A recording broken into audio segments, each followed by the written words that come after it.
Hello hello students, कैसे हैं सभी? सभी सुरक्षित हैं? सब ठीक है? तो आप सभी का पुनः स्वागत है आपका अपनी class the RJ chemistry classes में। हम लोग आज क्लास 12 का चैप्टर 1 जो डिस्कशन कर रहे थे उसको प्रोसीड करते हैं, आगे बढ़ते हैं। तो सभी तैयार हैं? यस या नो बोल दीजिए। तैयार है ना सभी? तो आज हम लोग सॉल्यूशन चैप्टर का नेक्स्ट पार्ट पढ़ेंगे, कोलिगेटिव प्रॉपर्टीज। इससे पहले जो हमने पढ़ा था हेनरी लॉ पढ़ा, ऐसे अगर शुरू से आया तो बहुत सी पढ़ा। शुरू से क्या क्या पढ़ा हमने, एक बार ओवरव्यू देते हैं। अभी तक हमने क्या क्या पढ़ा, तो क्या क्या पढ़ा?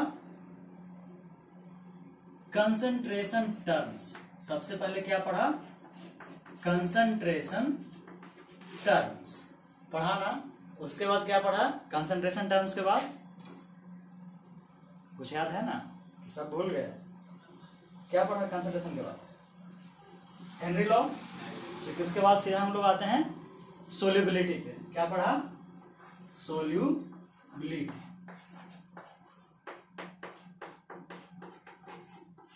सोल्यूबिलिटी के पे ही हम लोगों ने क्या पढ़ा? Henry law. हेनरी का लॉ पढ़ा, कैसे प्रेशर पे डिपेंड करता है सोल्यूबिलिटी, ये जाना। उसके बाद हम लोग रॉल्स लॉ पढ़े। क्या पढ़े?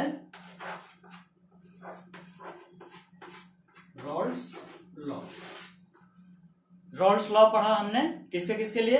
Non volatile. पहले तो पढ़ा वोलाटाइल के लिए, उसके बाद किसके लिए पढ़ा? नॉन वोलाटाइल के लिए। इसके बाद हमने क्या किया? कुछ क्वेश्चंस भी किए, बहुत सारे क्वेश्चंस कर चुके हैं अभी तक, आगे भी करेंगे। और आज का जो मेन टॉपिक है हमारा क्या है? Colligative property. तो इसमें आज हम दो चीज का डिस्कशन करेंगे, ठीक है? पहला lowering of vapour pressure, short form में वीपी लिखते हैं, ठीक है? इसके बाद डिस्कस करेंगे हम लोग क्या? Elevation in boiling point. Elevation या एलिवेशन भी पढ़ते हैं direct, elevation in boiling point. तो इन दो चीजों का कंप्लीट डिस्कशन आज हम लोग करेंगे। अभी दो और प्रॉपर्टी है जो लास्ट क्लास में बताया था क्या क्या चार को पढ़ना है। ये एलिवेशन इन बॉइलिंग पॉइंट हो गया, फिर फ्रीजिंग पॉइंट को ही क्या करना है? कम करना है, यानी डिप्रेस करना है। उसके बाद ऑस्मोटिक प्रेसेस। तो इन चारों में से इन दो का हम लोग क्या करते हैं? डिस्कशन प्रारंभ करते हैं। तो सबसे पहले तो क्वेश्चन यही उठेगा, ठीक है? इसको साइड में रहने दीजिए कि कोलिगेटिव प्रॉपर्टी आखिर कहते किसको है, ठीक है? आखिर किस टाइप के सॉल्यूशन के लिए क्या है? किस टाइप के सॉल्यूशन के लिए इसको हम लोग क्या करते हैं? स्टडी करते हैं। For what type of solution? तो जो सॉल्यूशन जो हम लोग डिस्कस करेंगे इसके लिए डाइल्यूट सॉल्यूशन। डाइल्यूट सॉल्यूशन, ठीक है? डाइल्यूट सॉल्यूशन के लिए ही कोलिगेटिव प्रॉपर्टी का डिस्कशन होता है। तब क्वेश्चन उठता है व्हाट इज कोलिगेटिव प्रॉपर्टी। तो इसको फिर से वही हम हमेशा कहते हैं कि एग्जांपल के थ्रू समझिए। जैसे कि सॉल्वेंट है, ठीक है? इसमें हम एक सॉल्वेंट है, इसमें हम क्या मिलाते हैं? सोल्यूट मिलाते हैं। सोल्यूट मिलाते हैं ना। तो सोल्यूट मिलाने के बाद ये कंप्लीट क्या बनेगा हमारा? सॉल्यूशन। कंप्लीट क्या बनेगा? सॉल्यूशन। तो जो कंप्लीट जो आप डाइल्यूट सॉल्यूशन बनेगा उसका जो प्रॉपर्टी होता है, यानी इस सॉल्यूशन का जो नए सॉल्यूशन का जो प्रॉपर्टी होगा वो टोटली डिपेंड करेगा किस पे? Number of solute particles. Number of solute particles सिर्फ नंबर पे डिपेंड करेगा, इररेस्पेक्टिव। क्या? इररेस्पेक्टिव। हम लोग पढ़ते हैं ऐसे डायरेक्ट पढ़ते हैं, क्या पढ़ते हैं? इररेस्पेक्टिव। तो नंबर ऑफ सोल्यूट पार्टिकल पर डिपेंड करेगा, irrespective of the nature of the solute in the solution. ये पॉइंट आप लोगों को समझ में आया कि नहीं? बताइए।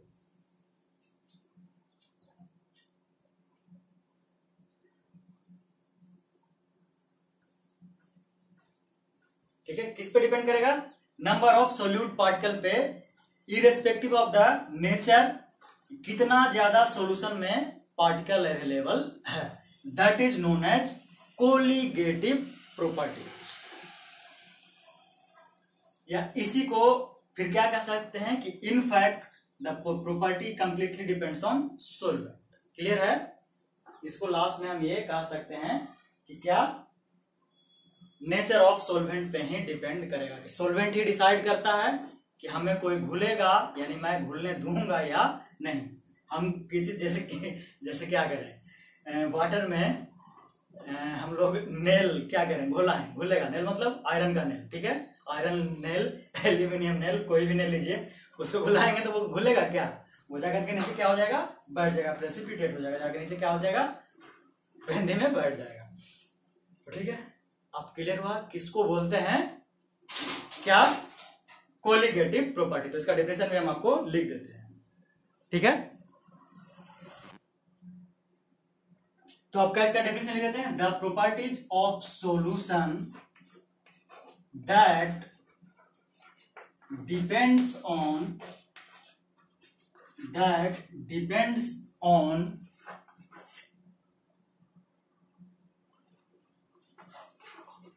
the number of solute particles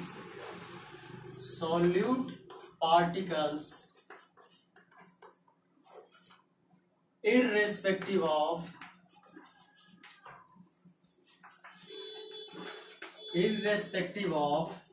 nature,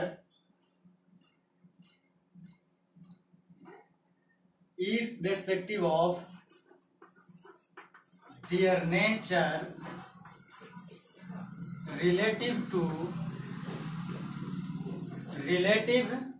to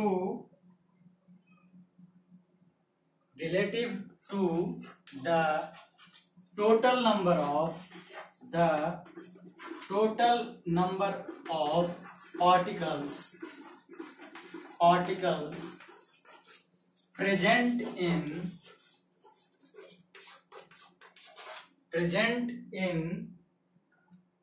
किसमें प्रेजेंट होगा, ये पार्टिकल्स इन द सॉल्यूशन, जो कि हम लोग डिस्कस क्या करेंगे, सॉल्यूशन के बारे में। यही आपको एग्जांपल के थ्रू हमने बताने का प्रयास किया था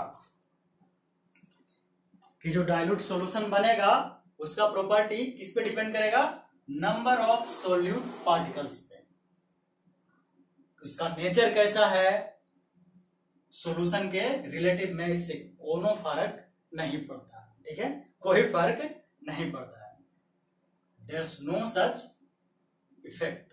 ओके, इज इट क्लियर? इसको उतार लीजिए।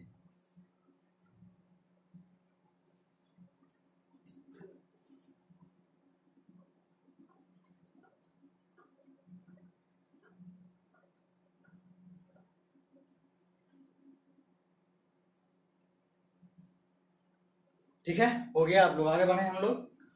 तो ये था इसका डिफिनीशन, अगर आपसे डिफिनीशन पूछा जाता है तब।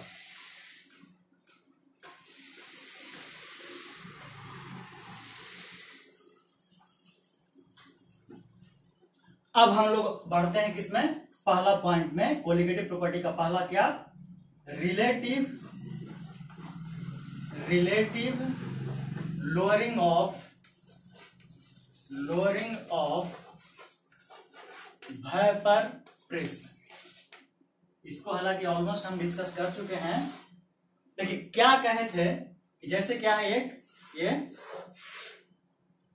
सोल्वेंट है और यहां सोल्यूट है। किस टाइप का सोल्यूट मिला रहे हैं हम इसमें, नॉन वोलाटाइल सोल्यूट, जिसमें हम पीछे डिस्कस किए थे। तो क्या कहे थे कि इस नॉन वोलाटाइल सोल्यूट के कारण जो एक्चुअल प्रेशर होता है, इसको लिखे थे P1 नॉट, एक्चुअल जो प्योर सोल्वेंट का जो प्रेशर होता है, वेपर प्रेशर होता है, वही सोल्यूट, नॉन वोलाटाइल सोल्यूट क्या कर देता है, घटा देता है। यही है relative lowering of vapour pressure. तो रिलेट कर रहे हैं तो इसका कुछ डिफिनीशन भी होगा, तो बता सकते हैं डिफिनीशन, क्योंकि हम क्लू दे दिए।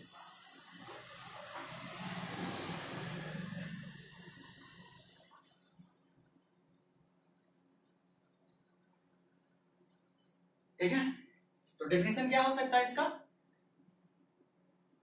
क्या कहे, मान लिया ये P1 नॉट था प्योर का, अब मानिए P1 क्या है, सोलवेंट के मिक्स होने के बाद, सोलवेंट के मिक्स होने के बाद, आफ्टर मिक्सिंग सोलवेंट, तो अब कुछ चेंज होगा, ठीक है, तो चेंज क्या होगा, P1 नॉट माइनस P1, ये हो जाएगा क्या, after mixing lowering of pressure.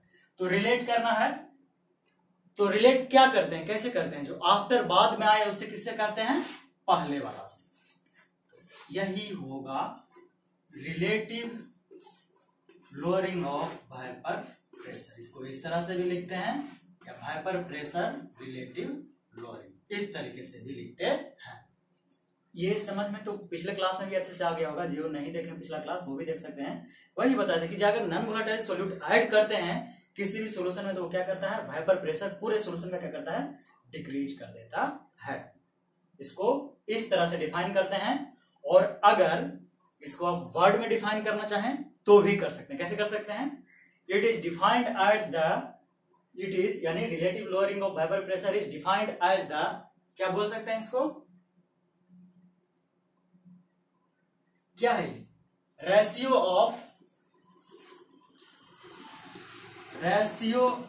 Of relative lowering of pressure, यही है ना, ratio of lowering of vapour pressure, lowering of vapour pressure किसका है, वाइपर प्रेशर किसका लोअर करेगा, ये सोलवेंट का, vapour pressure of solvent, vapour pressure of solvent to the vapour pressure of pure solvent, कह सकते हैं इसको प्योर सॉल्वेंट। ऐसा इसलिए ले रहे हैं कि क्या है, सॉलिड पार्टिकल क्या करता है, क्लास में बताते हैं कि सॉलिड पार्टिकल पार्टिसिपेट ही नहीं करता है किसमें, वाइपर प्रेशर घटाने में, सिर्फ कॉज बनता है, ठीक है। तो सोलिडली किसका, लास्ट क्लास में भी कहे थे कि जो इस सॉल्यूशन का जो सोलिडली प्रेशर होगा वो किसका होगा, सोलवेंट के बराबर, जो सोलवेंट का प्रेशर होगा टोटल प्रेशर वही होगा, यही लिखे थे ना, एक्स सोलवेंट, लास्ट क्लास का ये इक्वेशन। ये समझ में आया कि नहीं ये बताइए, इसको हम फिर से डिस्कस कर दें अगर कहिए तो, क्योंकि ये समझना बहुत जरूरी है। आज 2 पॉइंट ही डिस्कस करेंगे, तो जरा एकदम 2 पॉइंट डिस्कस करना है तो एकदम बेहतरीन तरीके से हो जाए। ऑब्वियसली आप लोग यही चाहेंगे, तो ठीक है, समझिए इसको, आपको फिर से समझाते हैं,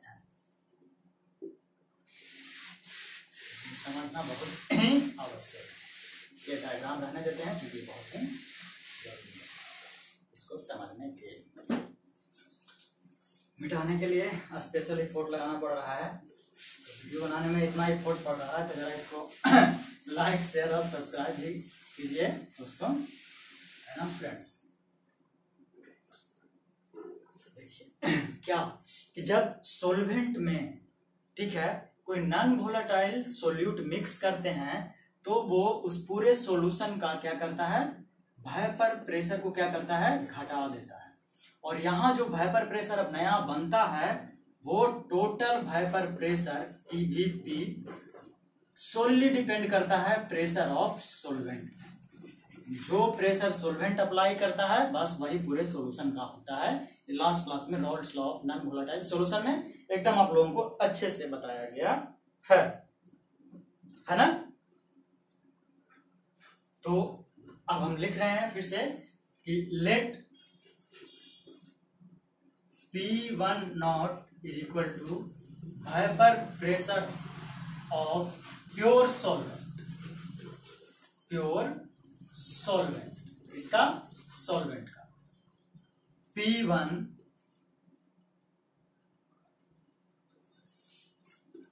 वाइपर प्रेशर ऑफ किसका हो जाएगा P1,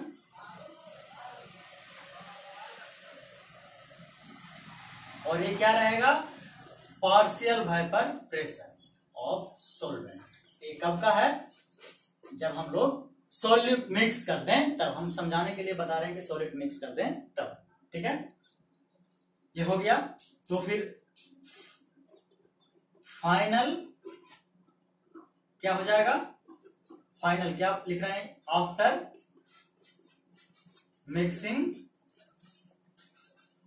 सॉल्वेंट, सॉरी सोल्यूट इन सॉल्वेंट, क्या हो जाएगा? The lowered pressure is the lowered pressure, lowered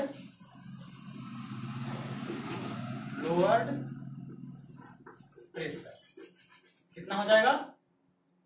P1 naught minus P1 पास।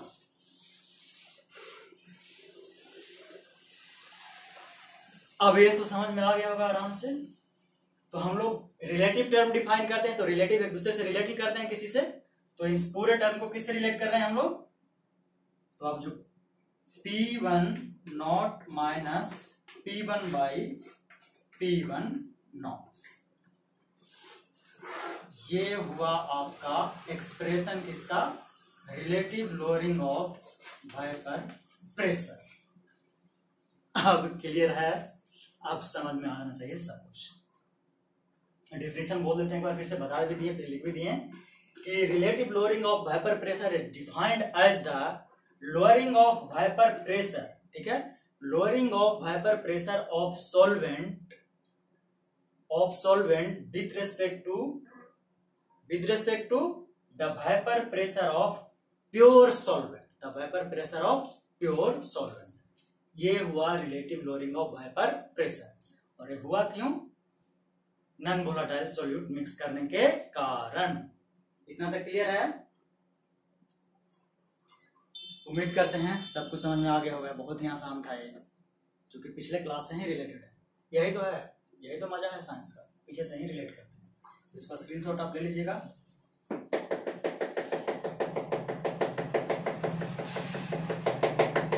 इसको मिटाने के लिए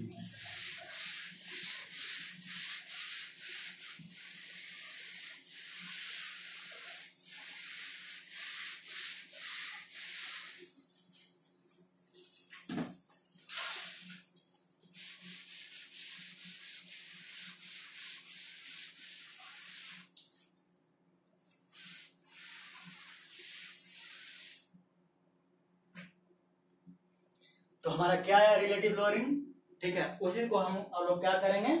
आगे बढ़ाएंगे।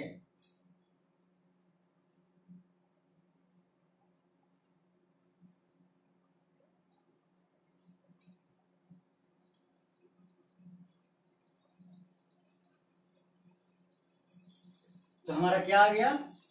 P1 naught minus P1 divided by P1 not. अब मोल फ्रैक्शन पे आते हैं, क्योंकि मोल फ्रैक्शन भी इंपॉर्टेंट रोल यहां प्ले करता है। तो याद हो तो P1 को क्या लिख सकते हैं मोल फ्रैक्शन के टर्म में? किसके रूल के अनुसार? जो रॉल्स लॉ पढ़े थे, P1 बराबर P1 नॉट x1। सॉल्वेंट को 1 मानते हैं, कंपोनेंट 1, तब रॉल्स लॉ यही कहा था ना। और अगर सॉल्यूशन को हम लोग क्या मानते हैं? बाइनरी, बता चुके हैं, फिर से डिस्कशन कर रहा है। बाइनरी x1 प्लस x2 बराबर 1। तो यहाँ पुट कर सकते हैं, ये भी करके दिखा चुके थे। पुट कीजिए सॉल्यूशन, इसको दिखाइए तो हमको करके।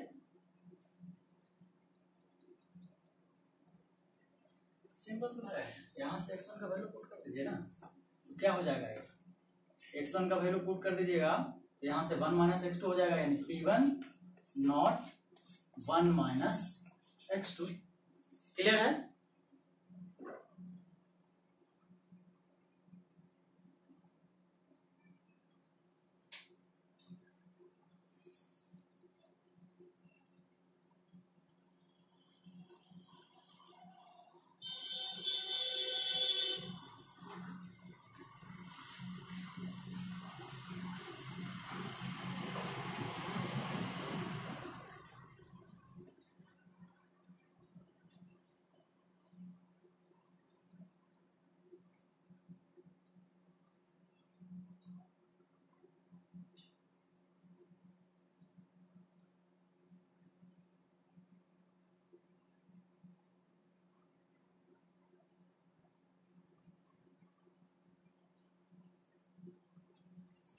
यहां तक किसी को दिक्कत है तो बोलिएगा, ठीक है? यहां तक किसी को दिक्कत है बोलिएगा। बहुत ही आसान तरीका है इसका, कोई टेंशन नहीं है। अब आराम से इसको क्या लिख सकते हैं, P1 naught minus P1 by P1 naught is equal to क्या है, x2। इसी में आपको हो सकता है बोलिएगा सर ये कैसे लिख दी, होगा इतना बताइए, होगा या नहीं?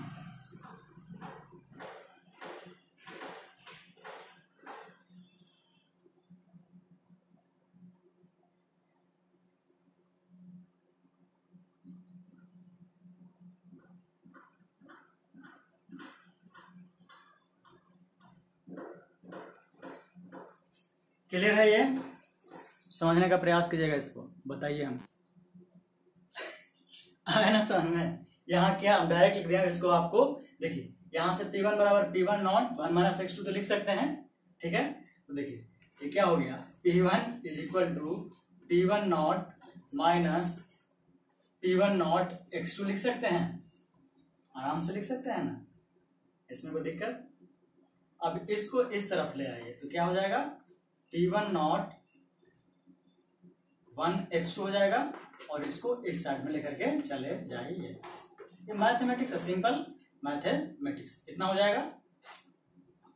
अब इस P1 नॉट को क्या कीजिए, हम यहाँ मिटा रहे हैं लेकिन आप वहां लिखते हैं आपको दिख जाएगा तो मिटा रहे हैं, यहाँ ला करके फिर से इसको P1 को लिख सकते हैं, P1 नॉट क्या हुआ, mole fraction of solvent is equal to lowering of vapour pressure. कर सकते हैं, देखिए कितना सिंपल था, यही है आपका lowering of vapour pressure. Clear है? यहां तक किसी को दिक्कत है?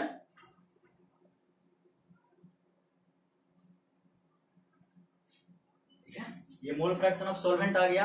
अब अगर सॉल्वेंट आ गया तो हम लोग आराम से फिर सॉल्यूट का भी आराम से निकाल सकते हैं ना। ये समझ में आया कि नहीं, फिर से पूछ रहे हैं, समझ में आया कि नहीं ये बताइए। ये समझना बहुत ही आवश्यक था, तब आपको समझिए रिलेटिव लोडिंग वेपर प्रेशर पूरा समझ में आ गया। अगर ना समझ में आया हो तो आप हमें 6201411759 इस पे व्हाट्सएप कर सकते हैं, ठीक है? इस पे व्हाट्सएप कर सकते हैं आप, या कमेंट सेक्शन में कमेंट कर दीजिए, ठीक है? आगे बढ़ते हैं, जैसे समय बचाते हैं तो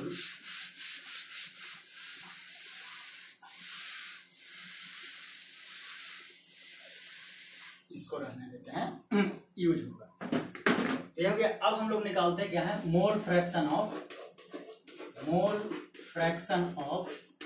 सॉल्यूट। इसका मोल फ्रैक्शन ऑफ सॉल्यूट आप लोग भी आराम से इसको अब निकाल सकते हैं। मोल फ्रैक्शन डिफाइन कैसे होता है, अगर याद हो तो मोल फ्रैक्शन को डिफाइन कैसे करते हैं, टोटल नंबर ऑफ मोल बिल्कुल नहीं, क्या लेंगे, number of mole of solute. कल भी इस पे न्यूमेरिकल हुआ था, सॉल्यूट डिवाइडेड बाई नीचे करते हैं total number of moles, total moles. यानी इसी को लिख सकते हैं, अगर मानते हैं सॉल्यूट का क्या है, मोल स्मॉल n है, ठीक है? और सॉल्वेंट का, सॉल्यूट का इतना है और सॉल्वेंट का कितना है, कैपिटल N, ठीक है? ये एज्यूम किया, लेट किया हुआ है, इसको लिख सकते हैं n by n plus capital N। x2 हम यहां निकाल चुके हैं, ये भी तो किसका है, किसका है, ये सॉल्वेंट का मोल फ्रैक्शन ही है ना ये भी, तो जितना x2 होगा उतना ही x1 होगा, नहीं मतलब लिख तो सकते हैं ना इसको इतना ही, इज इक्वल टू x2। यही समझना था यहाँ, अगर इतना लिख सकते हैं तो इजिली हम लोग मोल फ्रैक्शन ऑफ सॉल्यूट क्या कर सकते हैं, निकाल सकते हैं, ठीक है? तो जो यहाँ x2 है, सॉरी x2 है, इसको ध्यान रखिएगा, ये हम सॉल्यूट का ही मान के चले। तो देखिए कितना 3 गो रिलेशन निकल गया, एक तो x2 बराबर इतना, अगर क्या है लोअरिंग ऑफ प्रेशर दिया हुआ है, कितना प्रेशर लोअर है तब भी निकाल सकते हैं, अगर उसका नंबर ऑफ मोल दिया हुआ है तब भी निकाल सकते हैं। तो इसको और रिलेट कीजिए, आप लोग भी अब ये कर सकते हैं, यानी क्या, P1 नॉट माइनस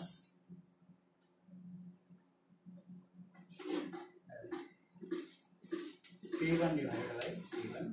बहुत सारा बुक्स इसको डायरेक्टली P यूज करता है, यानी कि बहुत सारे बुक्स में आपको दिख जाएगा P1 की जगह P not minus P by P not. तो परेशान मत होइएगा, दोनों का मतलब क्या है, एक ही है, ठीक है, परेशान नहीं।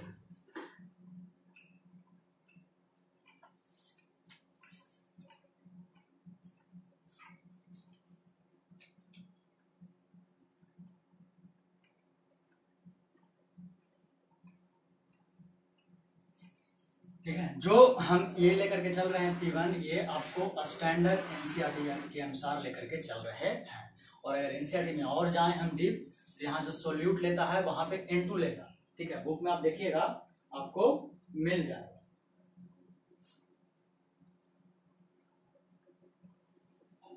ठीक है, बुक में आपको मिल जाएगा ये क्या, जहां N हम और N प्लस N लिए हैं, यही मिल जाएगा बुक में आपको N2 divided by N1 plus N2 हो गया किसका, सोल्यूट का। N2 यहाँ बुक ने माना है सोल्यूट का नंबर ऑफ मोल, और N1 किसका माना है, सोलवेंट का, सोलवेंट। तो एनसीईआरटी के अनुसार चलिएगा तो N2 by N1 plus N2 लिखा हुआ आपको हर जगह मिलेगा। ये क्लियर है। देखिए, इस छोटे से पॉइंट को डिस्कस कर रहे हैं हम, लगभग हम आपको आधा घंटा लगाए हैं, इसलिए सिर्फ कि आपको अच्छे से समझ में आए A to Z चीज, ये नहीं कि स्किप करके चले, सब कुछ एकदम क्लियरली एनसीईआरटी के अनुसार ही चले। ठीक है, फिर से लिख देते हैं एक बार आप लोग।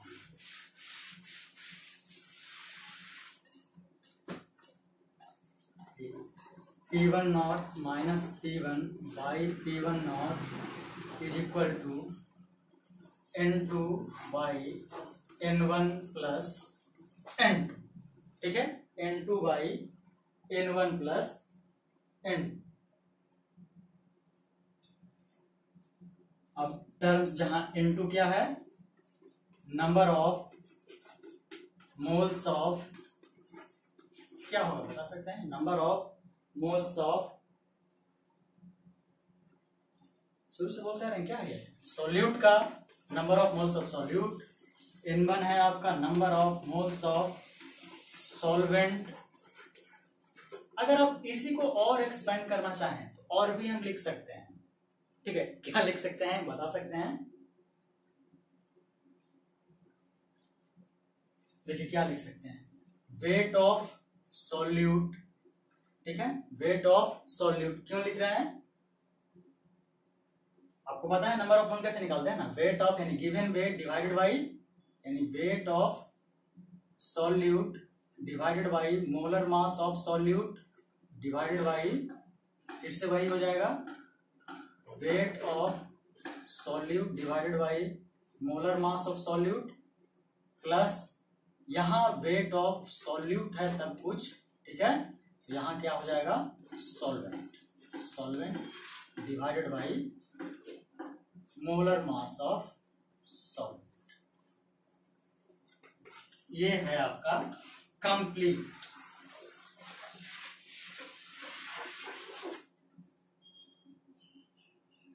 ये आपका कंप्लीट करता है relative lowering of vapour pressure. यहां तक कोई दिक्कत है बताइएगा। आपका एक आधा घंटा हम इसमें डिस्कशन कर लिए, एकदम क्लियरली डिस्कशन सब कुछ कर दिए हैं। चलिए, तो आज हमारा क्या हुआ, आज हमारा पहला टॉपिक कंप्लीट हो गया, relative lowering of vapour pressure. अब दूसरा हमने क्या कहा था, चलो हम फिर से यूज करना पड़ेगा ना,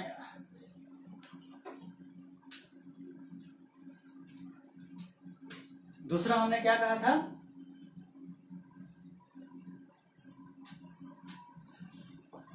याद है,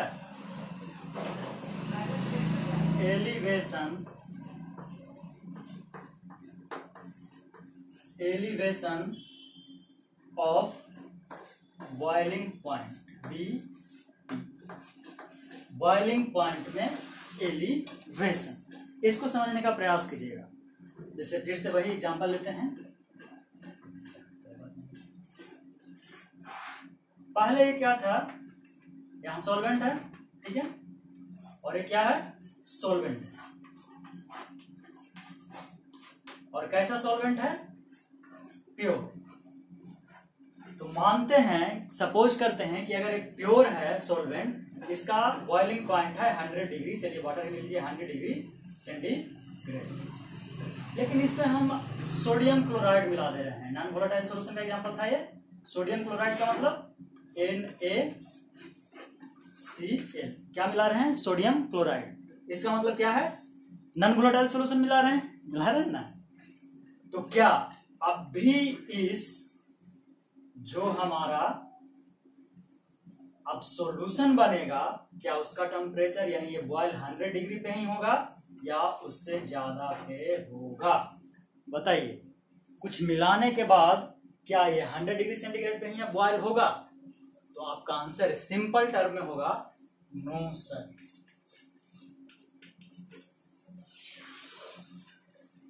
है ना। इसका मतलब क्या है कि अगर प्योर सॉल्वेंट में अगर मिला दिया जाए इम्प्यूरिटी, यानी यहाँ non volatile solution sodium chloride मिला दिया जाए, तब क्या होगा, इस पूरे सॉल्यूशन का टेम्परेचर क्या हो जाएगा, बढ़ जाएगा। टेम्परेचर क्या हो जाएगा, बढ़ जाएगा, यानी बॉइलिंग पॉइंट क्या हो जाएगा, बढ़ जाएगा। ये क्लियर हुआ। एकदम नॉर्मल एग्जांपल है और घर में भी प्रैक्टिस आप कर सकते हैं, प्रैक्टिकल कर सकते हैं। तो ये है एलिवेशन इन बॉइलिंग पॉइंट, यानी ऐसा ही होना है। अब आइए एक्चुअली सबका डिफिनेशन वन बाय वन मिटा दें इसको, ये समझाने के लिए आपको किए थे।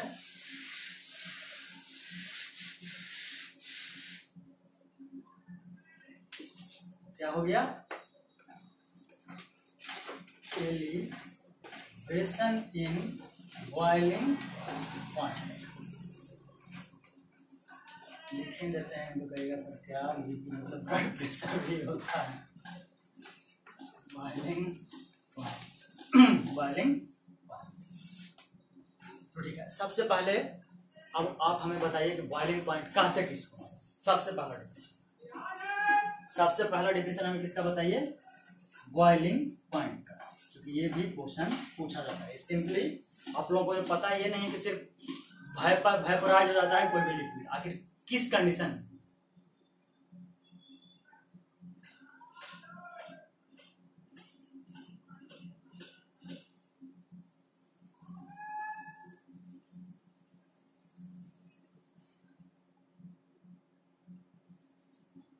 तो बॉइलिंग पॉइंट हम लोग किस तरह डिफाइन करते हैं, the temperature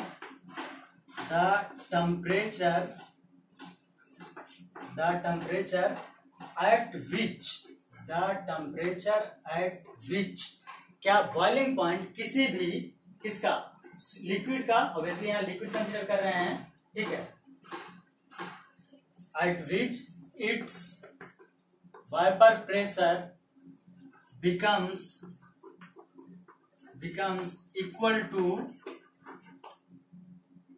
760 mm of Hg। इसी को हम लोग क्या बोलते हैं, 1 एटमॉस्फेरिक प्रेशर। यानी किसी भी, अब ये नहीं कि बॉयल होना हो जाए, जिस टेम्परेचर पे बॉयल हो जाए उसको बॉइलिंग पॉइंट कहता है, ये केमिस्ट्री बिल्कुल नहीं कहता है। केमिस्ट्री ये कहता है कि the temperature at which it's, यानी क्या लिक्विड है तो लिक्विड का वेपर प्रेशर कितना हो जाए, 1 एटमॉस्फेरिक प्रेशर के 1 atm के क्या हो जाए, बराबर हो जाए, उसी को हम लोग 760 mm of Hg कहते हैं। ये पॉइंट क्लियर है। तो वही मिलाने के बाद कुछ और, इसको सोल्यूट मिलाएंगे सॉल्वेंट में, तो टेम्परेचर कुछ मानते हैं, लेट करते हैं, पहले टेम्परेचर कितना था, बाद में एनसीईआरटी के अनुसार ही आप लोग को चल रहे हैं, तो जो एनसीईआरटी क्या है वही आपको हम बता रहे हैं कि टीबी से डिनोट करते हैं बॉइलिंग पॉइंट के, तो टीबी नॉट किसका मानेंगे, ये आपको पता हो गया होगा, प्योर सॉल्वेंट का। इसका टेम्परेचर प्योर सॉल्वेंट का, तो इम्प्योर सॉल्वेंट का यानी मिक्स करने के बाद क्या हो जाएगा, बस टीबी। तो क्या हो जाएगा, टीबी बॉइलिंग पॉइंट, ये भी बॉइलिंग पॉइंट ही है, बॉइलिंग पॉइंट ऑफ सॉल्यूशन, इसका सॉल्यूशन का, ठीक है। तो चेंज, अब डेल्टा टी चेंजिंग टेम्परेचर होगा, कब होगा चेंजिंग टेम्परेचर, जब नॉन वोलेटाइल क्या मिला रहे हैं, सॉल्यूट मिला रहे हैं, टेम्परेचर चेंज होगा, तो डेल्टा टी क्या लिखेंगे, बताइए किस में किसको घटाएंगे? ऑब्वियसली हमेशा क्या करते हैं, फाइनल में से इनिशियल घटाते हैं। तो फाइनल हमारा क्या होगा, टीबी मिलाने के बाद सॉल्यूशन का माइनस टीबी नॉट। ये हुआ चेंज इन टेम्परेचर। यहां तक कोई दिक्कत?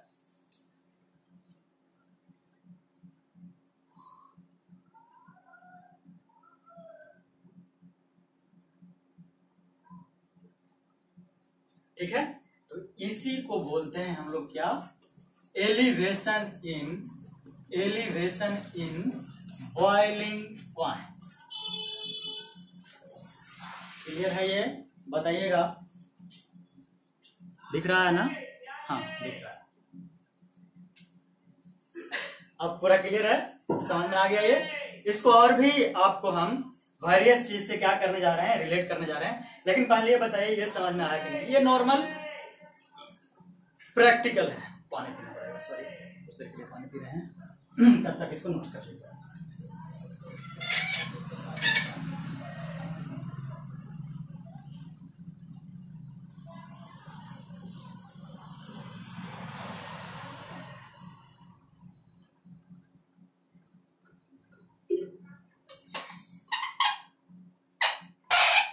ठीक है, नोट कर लिए?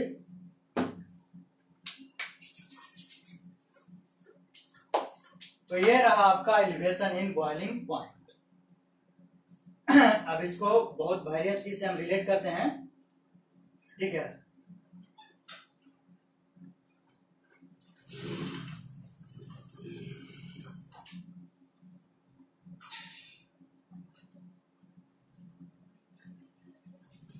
उतार लिए, डिलीट करते हैं इसको।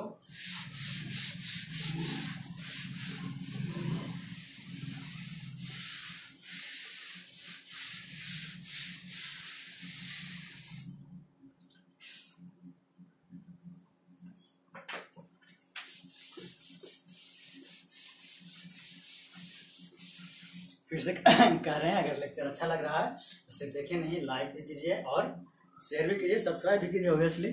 ठीक है, तो ये हो गया हमारा elevation in boiling point, TB minus TB naught.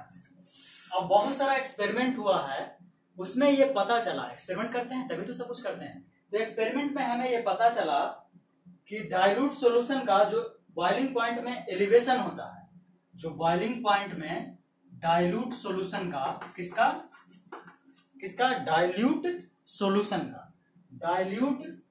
Solution का जो बॉइलिंग पॉइंट में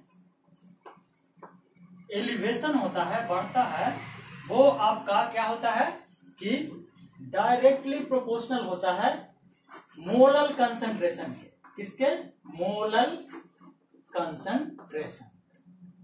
अब ये मत कहिएगा कि मोलल पढ़े नहीं, इसी को दूसरे नाम से क्या जानते हैं बताइए? ये पाया गया है जब एक्सपेरिमेंट किया गया, elevation in boiling point of dilute solution is directly proportional to its molal concentration. ये क्लियर है?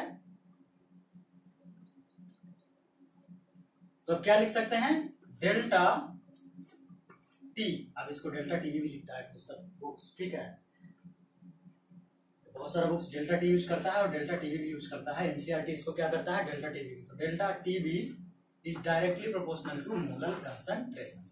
अब प्रोपोर्शनलिटी हटाते हैं तब कुछ कांस्टेंट डालते हैं ना। तो यहाँ जो कांस्टेंट टर्म आता है उसको हम लोग लिखते हैं किससे पता है? ऑब्वियसली हम लोग क्या डिस्कस कर रहे हैं, बॉइलिंग पॉइंट, तो क्या होना चाहिए के। तो delta TB is equal to K B. अब एक के बी भी आप पूछिएगा कि सर एक के बी क्या है, एक के बी क्या है, कुछ नहीं। एक के बी क्या है, के बी कुछ नहीं है, ठीक है। के बी क्या है यहाँ बता सकते हैं आप? बता सकते हैं, हम जानते हैं, आप बता सकते हैं। क्या डिस्कस कर रहे हैं, बॉइलिंग पॉइंट, तो क्या होगा के बी क्या होगा, boiling point elevation constant, boiling point elevation constant, यही है ये के बी क्या है, ठीक है। ठीक है वाला गाना नहीं, ठीक है। ये मेरा आदत हो गया, ठीक है, बोलने का।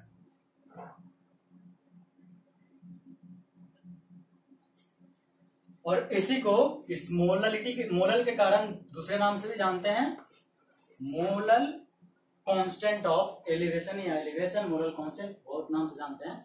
Molal elevation constant, molal elevation constant. जब आप मोललिटी हम पढ़ाए हैं, ठीक है, उसी से रिलेटेड है ये, ठीक है। हालांकि छोड़िए जो भी है।